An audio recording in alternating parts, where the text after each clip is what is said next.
importance of them conducting a complete investigation of the disappearance of Jamal Khashoggi.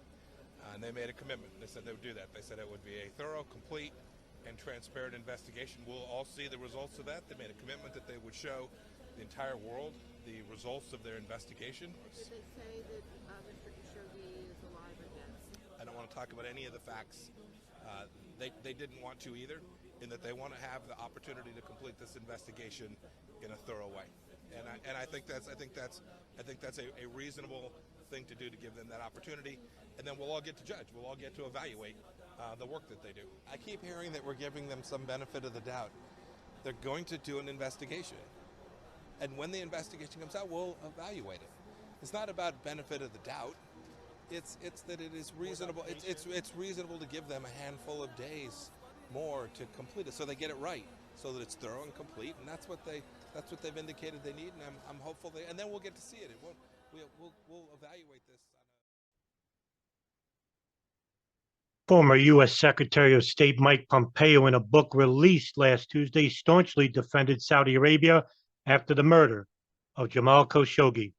Pompeo flew to Riyadh days after October 2018 and the murder of Jamal Khashoggi, a Saudi living in the United States, who wrote opinion pieces in the Washington Post criticizing the kingdom's de facto ruler, Crown Prince Mohammed bin Salman.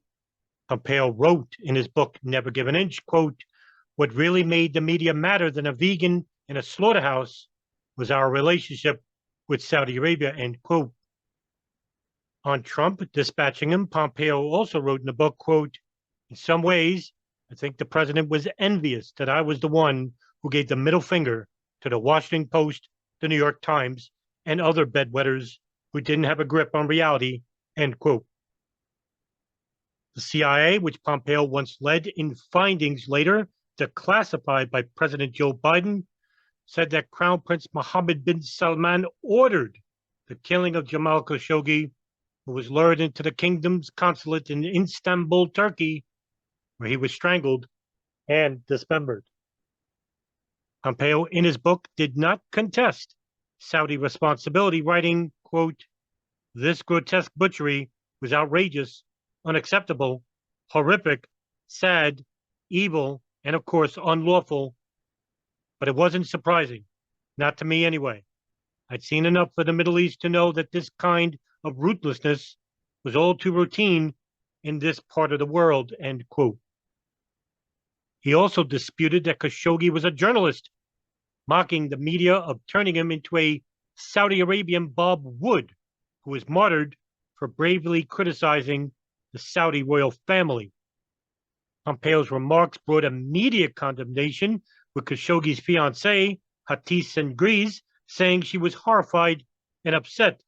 She would write on Twitter, quote, "He has spoken with no respect and no humanity about a person murdered so brutally," end quote. Washington Post publisher and CEO Fred Ryan said it was shocking and disappointing to see Pompeo so outrageously misrepresent Khashoggi. He went on to say in a statement, quote, "Jamal dedicated himself to the values of free speech and a free press and held himself to the highest professional standards. For this devotion, he had paid the ultimate price," end quote. But Pompeo didn't care. In fact, Pompeo insisted that Crown Prince Mohammed bin Salman was a reformist who will prove to be one of the most important leaders of the time and a truly historic figure on the world stage. He said that there should instead have been more scrutiny of Turkish President Recep Tayyip Erdogan, who criticized Saudi Arabia over the killing. Pompeo wrote that the Turkish leader had gone full Islamist authoritarian. Interesting enough, considering that bin Salman himself is also an authoritarian. Mike Pompeo pulled no punches. He would later write on his own Twitter account that they would honor the victims of 9/11 and remember this is a nation worth fighting for last September 12th in 2022.